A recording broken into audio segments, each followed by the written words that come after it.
وہاں پہ بھی آپ کے ساتھ لنک بھی شیئر کیے تھے، تو وہاں پہ بھی آپ ریڈ کر سکتے ہیں کہ وہ وہاں پہ کیا کہہ رہے ہیں۔ یعنی کہ یہ دو جو تبدیلیاں ہیں یہ کافی زیادہ اہم ہیں، جو کہ آنے والے دنوں میں آپ کو دیکھنے کو ملیں گی۔ یہ دونوں تبدیلیاں واقعہ ہی جو انلیگل امیگرینٹ ہیں اسپین میں، ان کو لیگل کرنے کے لیے بے حد ضروری اور بہت زیادہ مفید ہیں۔ لوگوں کو اب اس طرح سے سفر نہیں کرنا پڑے گا جس طرح سے پہلے لوگوں نے کیا ہے ریگو سوسیال کو لے کے یا ریگو فارماسیون کو لے کے۔ اس میں نئی جو چیزیں ایڈ کی گئی ہیں وہ چیزیں ایڈ کی گئی ہیں جو ان دونوں پروگرام میں بڑی خامیاں تھیں، ان کو جو ہے بہت حد تک دور کر دیا جائے گا۔ تو یہ اپ ڈیٹ ہے، جو مزید اگر آپ جاننا چاہتے ہیں تو نیچے آپ کو لنک مل جائے گا۔ یعنی کہ جولائی کے مہینے کے اندر اندر جو ہے یہ تمام چیزیں بہت زیادہ واضح ہو جائیں گی۔ انگلینڈ پری سیٹلمنٹ اسٹیٹس کے بارے میں بھی نئی اور اچھی خبر ہے۔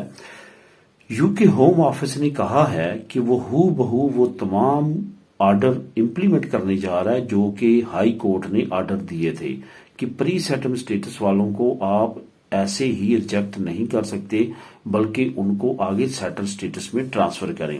تو اس پہ جو ہے یو کے کی حکومت نے آمین کہا ہے اور اس قانون کو امپلیمنٹ کرنے جا رہی ہے، جو نیچے میں آپ کو لنک بھی پرووائڈ کر رہا ہوں، وہاں پہ بھی ڈیٹیل کے ساتھ تمام چیزیں واضح ہیں۔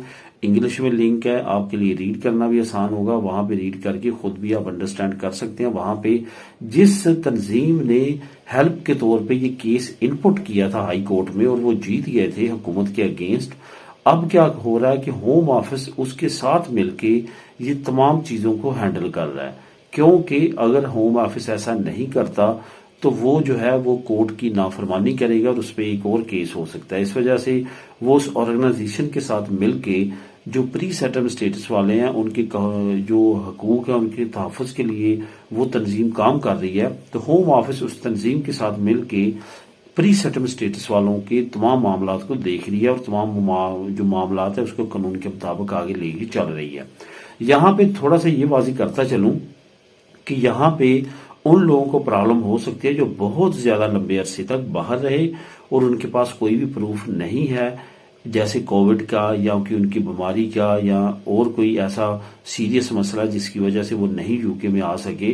تو اگر وہ پروف نہیں ہے تو ان کے لیے پرابلم ہو سکتی ہے، کیونکہ یہ ایک ایسی شک ہے جس کے بارے میں آپ کو تمام چیزیں جو ہیں وہ فیس کرنا پڑ سکتی ہیں اگر آپ بہت زیادہ عرصہ پری سیٹلمنٹ اسٹیٹس میں یو کے سے باہر رہے ہیں، کیونکہ اس میں ہوم آفس کے پاس جواز ہوگا کہ آپ قانون پہ پورا نہیں اتریں، جو آپ کے لیے قانون بنایا گیا تھا اس پہ آپ پورا نہ اترتے ہوئے آپ کا کیس ریجیکٹ کیا جاتا ہے۔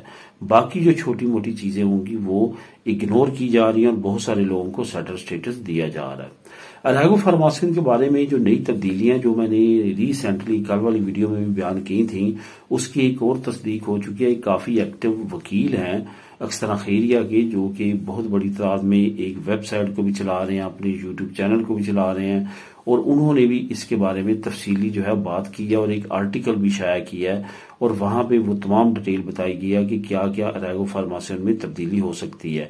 یہ دوستو وہی تبدیلی ہے جو میں نے ریسنٹلی ویڈیو میں آپ کو بتائی تھی کہ آپ جو ہے جیسے کورس شروع کریں گے تو آپ کو ساتھ ساتھ کام کی اجازت بھی مل جائے گی، یعنی کہ آپ کچھ گھنٹے کام بھی کر سکیں گے اسی کورس سے related as a practical training. وہ آپ جیسے جیسے کریں گے آپ کا ایکسپیرینس بڑھے گا، اس کے بعد آپ کو کل کو کام تلاش کرنے میں کانٹریکٹ لینے میں کوئی مسئلہ نہیں ہوگا۔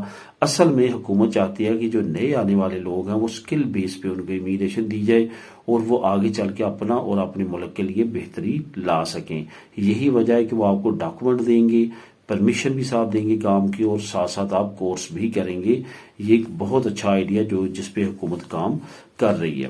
تو دوستو آخر میں جو نیوز ہے اس پہ بات کرتے ہیں۔ جو یورپین اسائلم قانون ہے جس کے مطابق اب جو اسائلم سیکر ہے اس پہ 2 پابندیاں ختم ہو جائیں گی۔ ایک تو جس ملک میں وہ انٹر ہوا ہے اسائلم وہی اپلائی کرنا لازمی ہے جو پہلے تھا، جس کو ڈبلن معاہدہ بھی کہتے ہیں۔ ڈبلن ایگریمنٹ کے تحت یہی تھا معاہدہ کہ جس ملک میں وہ انٹر ہوگا وہی اسائلم اپلائی کرے گا۔ اور دوسرا یہ اس میں بندی تھی کہ وہ کسی اور شنجن یا یورپی ملک میں جا کے اسائلم اپلائی نہیں کر سکے گا اگر پہلے اس نے کسی ملک میں اپلائی کیا ہے۔ اب یہ دونوں قانون کو نئے اسائلم پیکٹ کے مطابق ختم کر دیا جائے گا اور ختم کیا جا رہا ہے۔ اس پہ جو بہت زیادہ تنقید کی جا رہی ہے اس قانون پہ، وہ صرف 2 ملک کا دیں، ہنگری اور پولینڈ، وہ نہیں چاہتے کہ وہ غیر ملکیوں کو ریسیو کریں اور اپنے پاس رکھیں. ہو سکتا ہے کہ وہ جرمانہ پے کر لیں لیکن ایسا نہ کریں. ان کی طرف سے مخالفت آ رہی ہے, باقی تمام ممالک کی طرف سے کوئی بھی مخالفت نہیں ہے.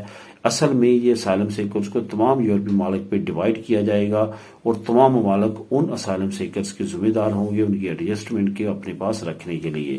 لیکن اس میں پولینڈ اور ہنگری ابھی تک مخالفت کر رہے ہیں. اس کے ساتھ ساتھ یہ بھی بتاتا چلوں کہ ڈپورٹ پروگرام میں بھی کافی تیزی کی جا رہی ہے. وہ لوگ جن کے اسائلم ریجیکٹ ہو چکے ہیں اور بڑی تعداد میں ایسے لوگ موجود ہیں اور ان کے خلاف پروف ہیں کہ انہوں نے اس میں بھی جھوٹ یا فریب یا کہ فیک ڈاکومنٹ یوز کیا تھا اپنے کیس کو مضبوط کرنے کے لیے, تو ان کو پرائیورٹی دی جائے گی اور ان کو ڈپورٹ کیا جائے گا ایمرجنسی بنیادوں پہ. یعنی کہ اچھے قانون کے ساتھ ساتھ جو لوگ آلریڈی ایلیجیبل نہیں ہیں اسائلم کے لیے ان کو بھی ڈپورٹیشن ان کی بھی تیزی کے ساتھ کر دی جائے گی.